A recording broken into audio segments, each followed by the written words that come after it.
Par Hamson jusqu'à 16h, Inch'Allah, nous serons ensemble. Bien sûr, dans la musique hip-hop, Galsen sera à partir de 15h, deuxième partie. Donc, première partie, first time, la Nunekni. Alors, on va continuer en beauté en musique. Et tout de suite, on va prendre également l'auditeur du jour, de ce jour, bien sûr, au 88 628 73 73, l'auditeur du jour. Donc, sur le 88 628 73 73, live en direct avec Hamson.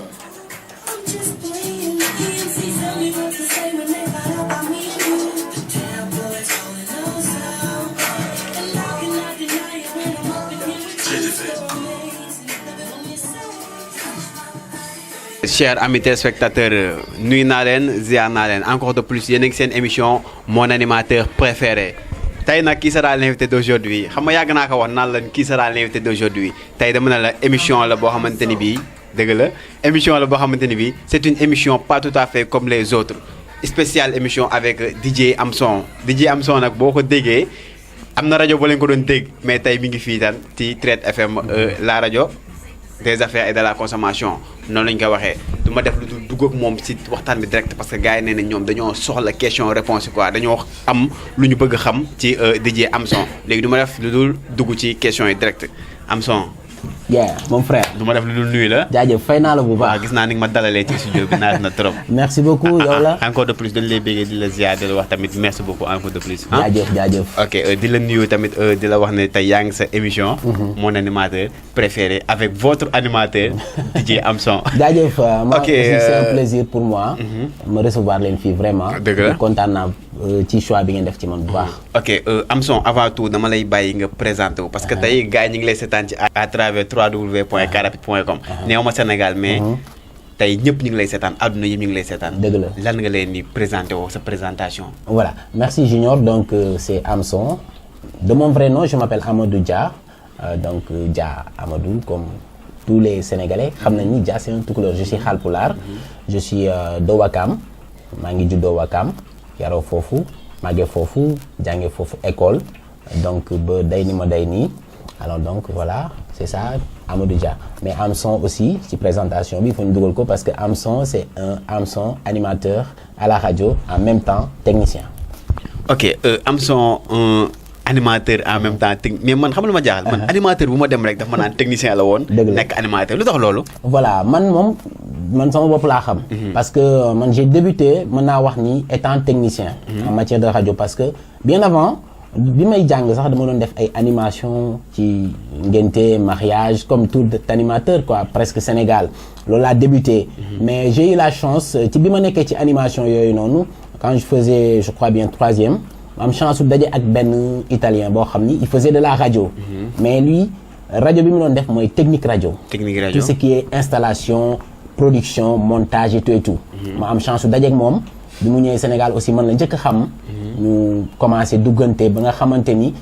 jàngal ma métier bi juddu na si donc ak sama capacité bi ma amoon ci ay animation ngénte affaire yooyu bricolage ma jàng métier technicien de radio ma nekk technicien de radio alors bi ma démarré technicien de radio j'ai eu à travailler avec lui dans les régions ñu dem di installer ay rajo ci kay yenn région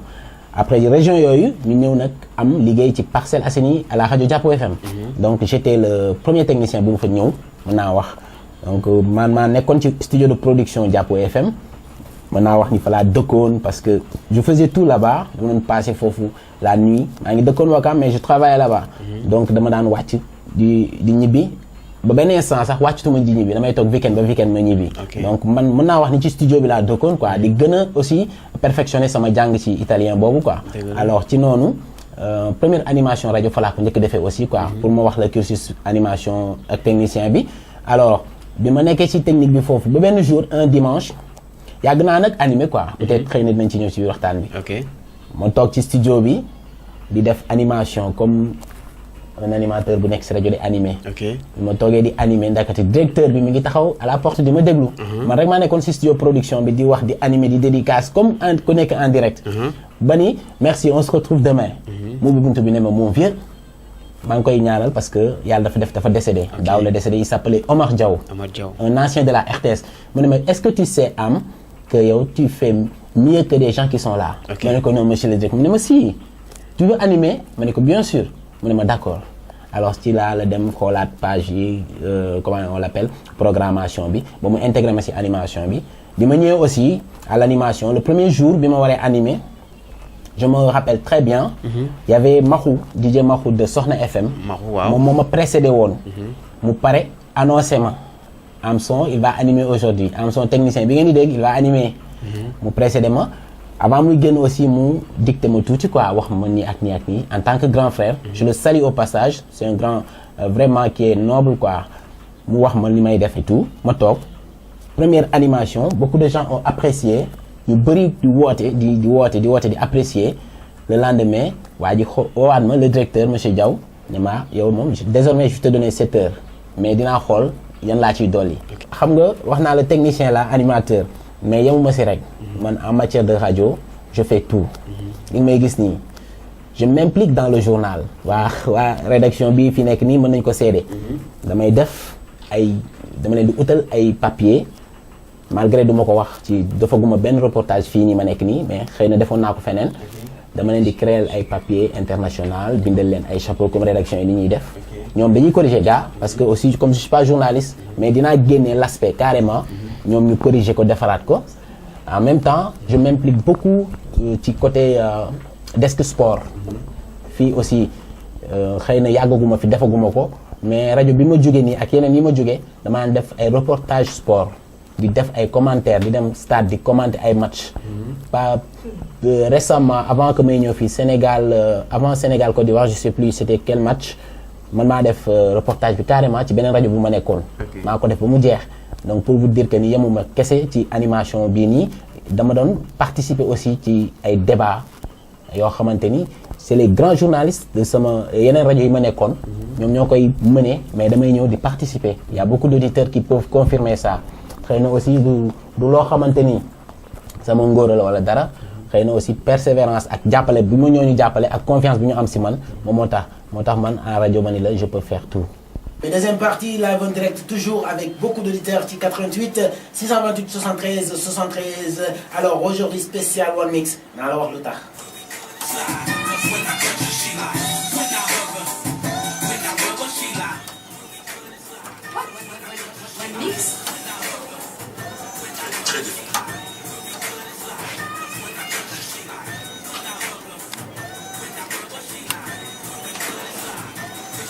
voilà gis ngeen ko noonu seen animation ak DJ Amson gis ngeen li mu def ni mu naay seen kon mu wan na ne moom bu duggee ci studio bi gaynde lay nduroon moom mooy gaynde animateur yi ok Amson damay ñëwaat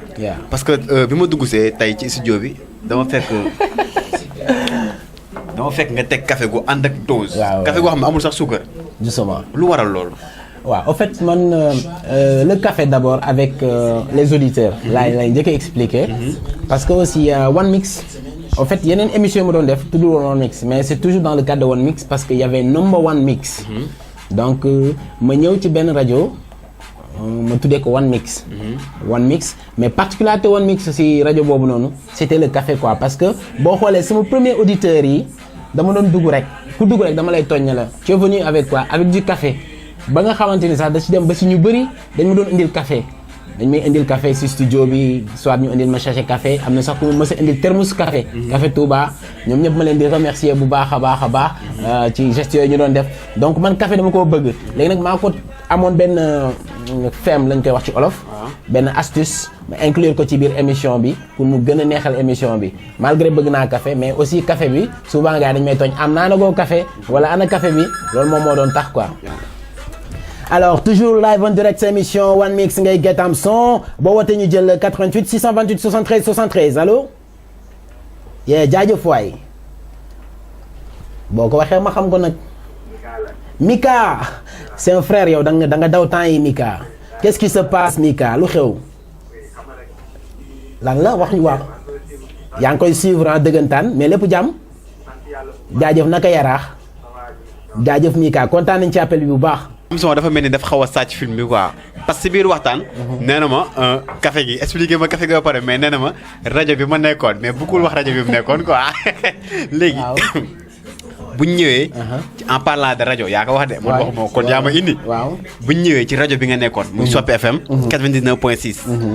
dañoo jékki-jékki rek déggatuñ fa am son quoi. dëgg la lan moo la fa jëlee.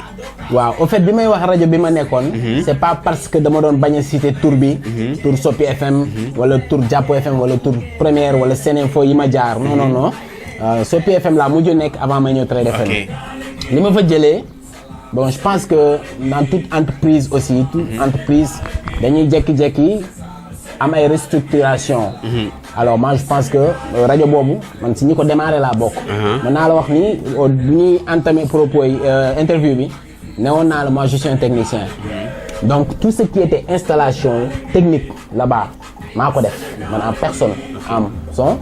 tout le monde m'écoute et me voit. C'est moi qui ai fait toutes les installations techniques avec mon équipe que j'ai prise indi leen foofu. l'équipe technique boo xamante ni man maa leen jël yóbbu leen ñu war ma jàppale pour ma installer rajo bi. y avait des techniciens je vais pas citer leur nom ñoom xam nañ seen bopp. ñenn ñi sax maa leen formé maa leen dugal ci métier bi. je te jure hein. je suis devant la caméra. léegi nag restructuration moom moo tax ma jóge fa. benn instant on était à Sopi ça marchait bien ñoom ils étaient au pouvoir ça marchait bien élection yi ñëw ba jeex y a eu des petits problèmes finance ak yooyu ñu ne dañuy réorganiser en réorganisant il va falloir que ñu wàññi ñenn mais man je supposais que ni je ferais pas partie de cette équipe bi ñuy wàññi quoi parce que quoi qu'on dise aussi moi j'ai beaucoup fait à Sopi FM ci tous les plans nag quoi plan humain plan matériel plan liggéey. mën naa wax ni dans ma carrière d'animateur Sopi FM a beaucoup participé ci propulsion am son il faut le dire quand même quoi je suis pas un hypocrite Sopi FM a beaucoup participé à ce que am son am envol malgré je faisais de l'animation yàgg na sama passion la woon loo xam ne ma ko bëgg donc nii la demee j'ai arrêté. am son téléspectateurs yi ñu ngi lay seetaan sa auditeurs yi nga xamante ne ñoom ñi ngi woon Sopi FM. xamuñu exact am na su ñoo xamante ne xamuñu fan nga ne. xamuñu fan nga ne. xamuñu tamit ci lan nga ne. dëgg la ok pour ñi nga xamante ne ñi ngi lay seetaan nga bëgg ñu xam sa programme mën nga leen wax sa programme. man je fais les émissions du lundi au jeudi 14h ba 16h mooy émission One Mix bi hip hop la donc j'ai aussi une émission le samedi soir 22h30 lay commencer ba 1h des fois ba minuit 30 boobu ça s'appelle Disco Dancer variété musicale quoi j'anime tout. ay disco hip-hop kabo ndombolo y a tout quoi variété musicale pour accompagner les auditeurs un peu ci guddi gi quoi voilà un peu ce que je fais à Trade FM mais en dehors de mes émissions damay def technique je fais la technique je fais my studio production montage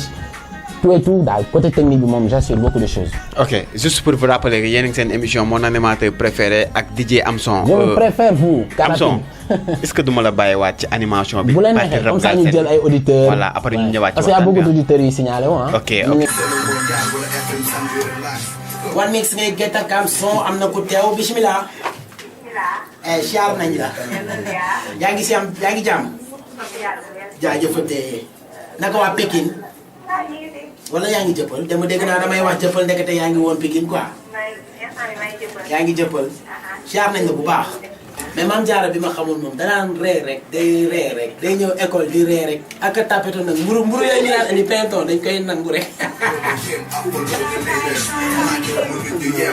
xam nga son bii nii soo koy déglu da lay fàttali temps booy ndax sample bi ci nekk kii di wax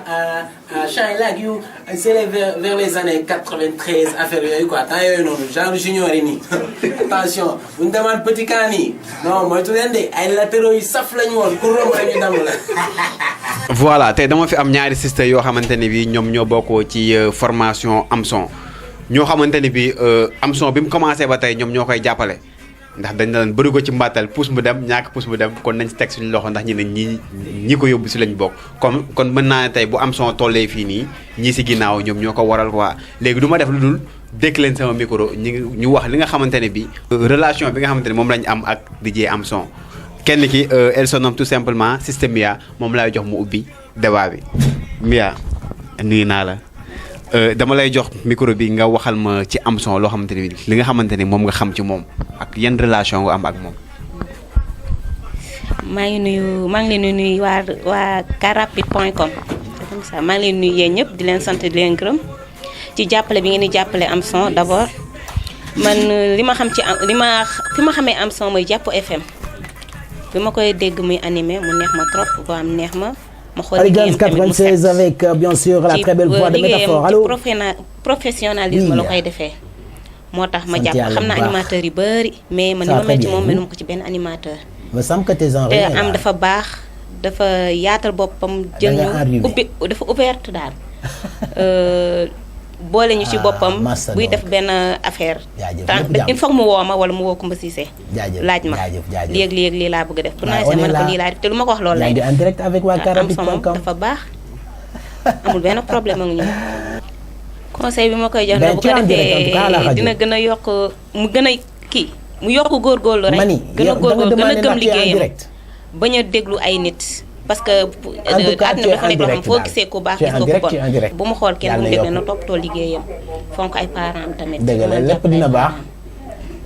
voilà damay ñëw si keneen elle se nomme tout simplement Kumba Cissé moom tam nekk na koo xamante ne bii moom mooy jàppale Amson léegi dama koy dégg sama micro mu wax ma tuuti ci Amson man li ma lay laaj mooy yow lan nga ma mën a wax ci Amson suñu frère la quoi des fois dañ koy wax sax defal lii defal laa mel ni si comme si ñun ay kii yam lañ quoi dañ koy wax defal lii dañuy topp si loolu def ko franchement nit bu baax la amul problème di ko wax rek pour mu gën a yokk góorgóorlu gën a respecter ses auditeurs parce que ñoom rek ñoo ko mën jëmale kanam. boo ko doon jox conseil de ban conseil nga koy jox. waaw conseil bi ma koy jox rek loolu la rek mu gën a respecter ses auditeurs gëm liggéeyam fonk ay parents voilà quoi dina ça ira dina baax. émission bi mi ngi jeex léegi du ma def bàyyi la nga tàggatoo. waxaale ak askan wi ñi nga xamante ne bii. ñu ngi lay seetaan si www.carapit.com. ñoom laa njëkk a waxal donc www.carapit.com téléspectateurs yi fay seetaan maa ngi leen di wax ngeen gën a continuer di jàppale site bi parce que aussi c'est un site boo xamante ni ay jeunes ñoo ci nekk ñi ma gis nii Junior Aïda Diarra ñoom ñëpp. c'est des jeunes te c'est sûr que ni ñi nekk ci côté bureau yi foofu aussi ay jeunes lañ donc c'est un site boo xamante ne aussi dina jàppale les jeunes artistes muy ñun animateurs les chanteurs les comédiens parce que aussi boo duggee ci site bi y a beaucoup de choses yoo xamante ni ça parle de l'art et de la culture donc c'est un site boo xamante ni man je vous souhaite d'aller de l'avant quoi parce que initiative yi ngeen di jël nii vraiment c'est des initiatives qui sont très nobles et qui font que dinañ xam xëy na les talents cachés parce que aussi quoi qu'on dise genre Amson y a beaucoup d'auditeurs xëy na yu may dégg mais mosuñu ma gis xëy na bu ñu ma gisee sama liggéey dinañ gën a xam bu ñu seetaanee interview bi dinañ gën a xam y a des gens aussi yoo xam ni ñoom ils sont plus que télé wala net que rajo bu ñu seetaanee interview bi dinañ may déglu donc loolu c'est une chance pour Amson alors je remercie encore carapit.com ak Junior ak toute l'équipe bi nga àndal alors mes derniers mots ci interview bi mooy remercier d'abord ma famille je prie pour mon père mi nga xamante ni mu ngi ci à l'au-delà maa ngi koy ñaanal ak sama bàjjen boo xamante ni aussi c'était comme une maman pour moi maa ngi koy ñaanal fi mu tëdd di ñaanal sama yaay bi nga xamante ni je vis avec elle actuellement mu gudd fan yàlla bàyyi ko ba si kanam ak kanam. nu mu tudd mère bi. Fatimata Daak la tudd. Fatima maman Fatima ñu ngi lay nuyu. voilà di ñaanal aussi toute ma famille de A à Z. samay grande sœur ba samay petite sœur c'est-à-dire ñi ma mag ba man ñi nga xamante maa leen mag ci famille bi ñoom ñëpp maa leen di siyaar di leen ñaanal longue vie et beaucoup de succès en dehors de ma famille je remercie vraiment la formation Amson tous les auditeurs mais particulièrement la formation Amson et les membres de la formation Amson parce que ñoom aussi ils n'ont ménagé aucun effort pour la bonne marche de l'émission One Mix parce qu'il faut le dire wax naa la bi ma nekkee yeneen rajo dañ ma doon jàppale ma quitté foofu ñëw ñu ànd ak man donc ñooñu mënoo leen fay maa ngi leen di char di leen jaajëfal bu baax ci émission bi ngeen di seetaan nii carapit.com c'est votre animateur préféré. C'était votre émission mon animateur préféré avec votre animateur DJ Amson gis ngeen li mu fi def yëpp nice na ñu leen jox dig daje ci beneen émission ak beneen animateur.